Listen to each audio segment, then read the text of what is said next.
अस्सलाम वालेकुम, welcome back to my channel. तो कैसे हैं आप सब? उम्मीद करती हूँ आप सब ठीक होंगे। तो आज मैं जा रही हूँ दुबई मॉल। तो यहाँ पर कुछ 12 बज रहे थे, तो यहाँ पे मैं 12 बजे निकल गई थी यहाँ से। तो हम लोग अपने लिफ्ट के रूम से निकल के लिफ्ट की तरफ जा रहे हैं। तो यहाँ से कुछ अराउंड आधा घंटे की दूरी पे ये हमारे घर से जो। तो यहाँ पर देखिए मैं पहुँच भी गई यहाँ पर दुबई मॉल में। तो यहाँ से मेरे हस्बैंड ने मेरे को पार्किंग में छोड़ दिए थे। तो यहाँ पे P8 पार्किंग में छोड़ दिए थे मुझे। तो वहाँ से मैंने वहाँ से लेके लिफ्ट ऊपर की तरफ आई और फिर मैंने क्रॉस करी सामने। तो यहाँ पर मैं आ गई लोअर ग्राउंड की तरफ, क्योंकि आइस रिंक यहीं पर है। तो आप लोग को तो पता ही होगा दुबई मॉल कितना वर्ल्ड लार्जेस्ट और बिगेस्ट मॉल है। और फिर साथ ही में उसमें दुबई फाउंटेन भी है और सबसे फेमस बुर्ज खलीफा है, जो कि 163 फ्लोर है उसके अंदर। और शाम के वक्त तो इतना खूबसूरत दिखता है, और जो फाउंटेन जो डांस करता है वो तो बहुत ही फेमस है। तो उसको ये जो लोग है ये खास ग्राउंड उसी को फ्लोर पे देखने है, के लिए जैसे कि लोग मैंने आते हैं। आपको बताई। और ये मॉल इतना बड़ा है कि आपको दिन भर भी काफ़ी नहीं होगा पूरा घूमने के लिए। आपके पैर दुख जाएंगे पर मॉल ख़त्म होने का नाम नहीं लेगा। तो इसके लिए अगर आप जा रहे हो तो आप सुबह से जाओ, तो ताकि रात तक आप पूरा मॉल देख सको। और बहुत ही इंटरेस्टिंग चीज़ें हैं इसके अंदर ही। वाटरफॉल भी है, एक्वेरियम भी है दुबई मॉल। और बुर्ज खलीफा के उधर भी जो फाउंटेन होता है तो उसका एक टाइमिंग होता है, वो कुछ कुछ घंटों पे होता है। मतलब आई थिंक शाम के टाइम पे ज़्यादा टाइम होता है, पर दिन भर एक बार दोपहर के टाइम में गई थी तो मुझे उतना ही पता है। तो ये भी एक तरीके का वाटरफॉल है, ये बहुत अच्छा है। लोग अक्सर यहाँ पे आके वीडियोस वगैरह बनाते हैं और फ़ोटो लेते हैं, बहुत ही अच्छा भी दिखता है। और ये अभी क्रिसमस का डेकोरेशन किया हुआ है। मतलब हर टाइम पे कुछ अलग अलग डेकोरेशन और कुछ अलग अलग देखने को मिलता है। मैं तो बहुत बार आ चुकी हूँ, पर फिर भी थोड़ा टाइम भी नहीं जा रहा था रूम पे। तो मैंने सोची तो चलो आज दुबई मॉल ही घूमते हैं और कुछ अच्छी अच्छी वीडियोस बनाते हैं, जो ताकि आप लोग के साथ शेयर कर सकूं। तो अभी क्रिसमस का और न्यू ईयर का टाइम चालू है, तो हर जगह पे हर मॉल में कुछ ना कुछ इंटरेस्टिंग सा होगा। तो यहाँ पर ये बहुत अच्छे से गोल्डन सा लाइट थे, और डेकोरेशन इतना अच्छा था, ये पूरा ऊपर तक था। और इसकी पार्किंग तो इतनी बड़ी है कि आप अगर गाड़ी पार्क कर रहे हो तो आप खुद भूल जाएंगे, जैसे भूल भुलैया होता है उस तरीके की होगी। तो मैं यहाँ पर खड़ी हूँ यहाँ पर। तो ये मैं सेंटर पोर्शन पे हूँ। ये भी ग्राउंड फ्लोर पे। ये मतलब वही इंसान कंफ्यूज हो जाता है कि ये फर्स्ट फ्लोर पे है या सेकंड फ्लोर पे है। वैसे तो इसके आई थिंक 3 या 4 फ्लोर है, पर पार्किंग इसकी पता नहीं, पार्किंग 8 तक ही मुझे पता है। और पता नहीं 10 फ्लोर की पार्किंग है मेरे ख्याल से। तो आप लोग जब भी आओ तो आप पार्किंग का फ़ोटो या तो लेके रखो, क्योंकि वैसे तो वहाँ पे बहुत सारी मशीन्स वगैरह भी होती है उसके अंदर देखने के लिए। क्योंकि अगर आप कहीं पर भी हो मॉल में और आपकी नंबर प्लेट अगर आप डाल दो तो आपको फाइंड माई कार करके है, तो उसके अंदर आपको दिख जाएगी कि आपने जैसे आप भूल भी गए हो तो आपको मालूम पड़ जाएगा कि आपने कौन से फ्लोर पे पार्क करी है कार। तो यहाँ पर एक शॉप थी जहाँ पर ये 5-5 dirham का सेल था। यहाँ पे कप्स वगैरह थे जिसके ऊपर अपने नाम का लेटर था, उर्दू में भी था और इंग्लिश में भी था। तो मैं सोची लेने के लिए, पर वो मुझे बहुत ज़्यादा बड़े लगे, तो इसके लिए मैंने नहीं ली। फिर मैं आगे बढ़ गई। तो चलिए आप लोग एंजॉय करिए और चैनल को सब्सक्राइब करिए और एंड तक ज़रूर देखिएगा वीडियो।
तो यहाँ पर मैं आ गई थी एक्वेरियम की तरफ। ये सिर्फ ये बाहर का पोर्शन है, तो इसके अंदर जाने की टिकट है जो कि 199 दिरहम है।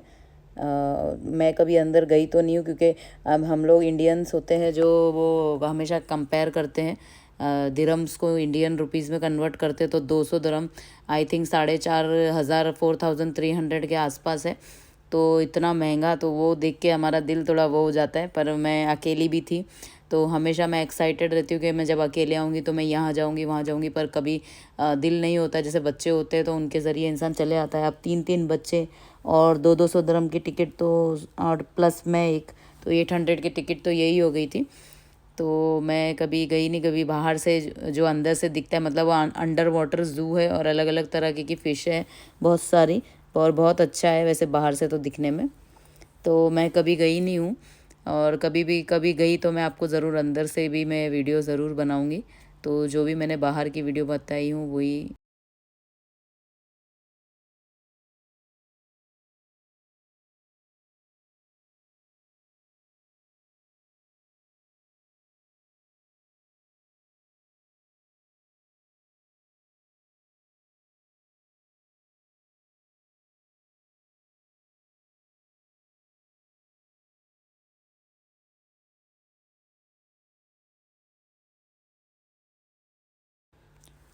तो वो सारी चीज़ें वहीं पे मिलती है, मतलब 200 दिरहम में आपको अंदर सारी चीज़ें पहनने को देंगे, क्योंकि अंदर इतना ठंडा होता है। और साथ में छोटे छोटे स्लाइड्स वगैरह है, और जो एक तरफ से जाके दूसरे तरफ जैसे जाते हैं लिफ्ट टाइप, वो भी है। तो वो सारी चीज़ें हैं, तो वो वहाँ पे हम लोग गए थे, तो बहुत मज़ा आया। बस बच्चे और मैं ही थी, तो बच्चे लोग ने बहुत एंजॉय करे थे। पिछले साल हम लोग जब आए थे तब गए थे। तो ये ऐसे टाइप का है, मतलब अंदर से हम जाएंगे तो ये पूरा अंदर वाटर, पूरा अलग अलग तरीके की फ़िश देखने मिलेगी आपको। तो यही है, एक साइड से मतलब एंट्री है और दूसरे साइड से निकल के बाहर आएंगे, तो ये है पूरा पोर्शन। तो ज़्यादातर लोग अंदर, बहुत से लोग जाते हैं और कुछ कुछ नहीं भी जाते हैं, जो बाहर से ही वीडियोस वगैरह बना लेते हैं।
फिर मैं निकल गई। फिर मुझे ढूंढना था फूड कोर्ट, क्योंकि इतना बड़ा मॉल है पर साइन बोर्ड सारे लगे हुए होते हैं, पर फिर भी ढूंढना बहुत मुश्किल होता है।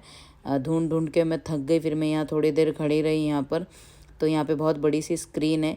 फिर ढूंढने के बाद मुझे फूड कोर्ट मिला। फूड कोर्ट में मैं आधे घंटे तक यही सोचती रही कि क्या खाऊं, क्योंकि एक दिन पहले ही मैंने पिज़्ज़ा हट का पिज़्ज़ा खाई थी। फिर उसके एक दिन पहले मैंने मैकडोनल्ड का बर्गर खाई थी, तो कुछ भी कंफ्यूज हो गई थी मैं, क्योंकि KFC है, अल्बे के बहुत सारे ऑप्शंस है, पर मुझे अकेले कुछ समझ में नहीं। तो फिर जब पिज़्ज़ा आया तो बस भूख इतनी लगी थी, तो पिज़्ज़ा के साथ जो पोटैटो वेजेस होते हैं वो था, और एक बहुत अच्छा गार्लिक सॉस दिए थे साथ में। तो बस मैंने अपना पिज़्ज़ा एंजॉय करी, खाई, तो तब जाके मेरे पेट में सुकून मिला। और ये मॉल में ऐसा है कि कभी तुमको फूड कोर्ट में कोई भी चेयर खाली मिलेगी नहीं, क्योंकि बहुत सारी फैमिलीज़ वगैरह, और अभी ये मौसम बहुत अच्छा है, क्लाइमेट अच्छा है, तो इसीलिए बहुत सारे लोग, टूरिस्ट लोग और घूमने के लिए लोग आते हैं। तो हर जगह पे भी ये डेकोरेशन किया हुआ है क्रिसमस का, और न्यू ईयर का डेकोरेशन ही देखने मिलेगा।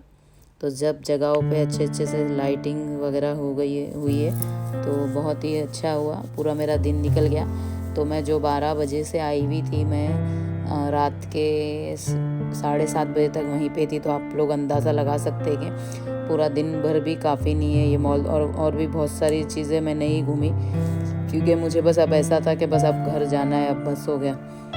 और क्योंकि फूड कोर्ट के अलावा और कहीं पे बैठने के लिए कोई जगह भी नहीं है, तो जहाँ पर थोड़ा बहुत टाइम बैठो, तो ये मॉल घूमने के लिए पैर मजबूत होना पड़ेगा, उसके बाद ही हम घूम सकते हैं।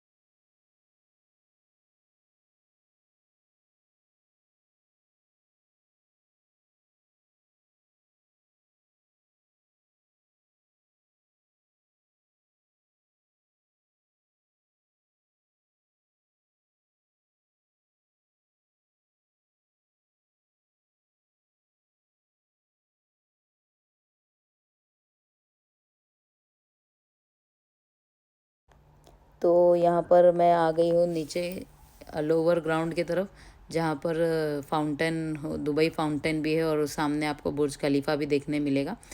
तो ये लिफ्ट बड़ी अच्छी है, जो यहाँ पर मतलब 4 पोर्शन डिवाइड है उसके अंदर, तो ये चल ही नहीं रही थी, तो उसे धक्का मार के,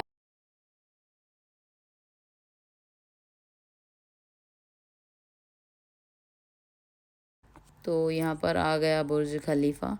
और फाउंटेन अभी चालू नहीं था, पता नहीं, शायद पहले हो चुका होगा, इसके वजह से कुछ घंटों में चालू होता है, ये कंटिन्यू नहीं रहता है। तो ये सेंटर पोर्शन में उसके लाइट्स वगैरह लगने लगती है, और अरबी सॉन्ग्स बजने लगते, तो समझ लो कि फाउंटेन चालू होने वाला है। तो यहाँ पर भी बहुत पब्लिक थी। तो अभी जब ये फाउंटेन चालू होने वाला रहता है, तो बहुत इतना रश हो जाता है कि ये जो आपको दिख रहा है यहाँ पे साइड में खड़े रहने को जगह भी नहीं होती है ऊपर में, इसी वजह से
तो आप लोग को कुछ कुछ मिनट का इंतज़ार करना पड़ेगा क्योंकि फाउंटेन अभी चालू होने वाला है। बस 10 मिनट ही रह गए थे, 10 से 15 मिनट ही। तो ये देखिए मैं आ चुकी हूँ ऊपर। तो मैं यहाँ से थोड़ा सा वीडियोस वगैरह बनाई हूँ। तो यहाँ से बहुत अच्छा व्यू आ गया था। तो जो सेंटर में है वो in your shadow. Don't feel alone. Don't scream so loud. We are living in this cruel world.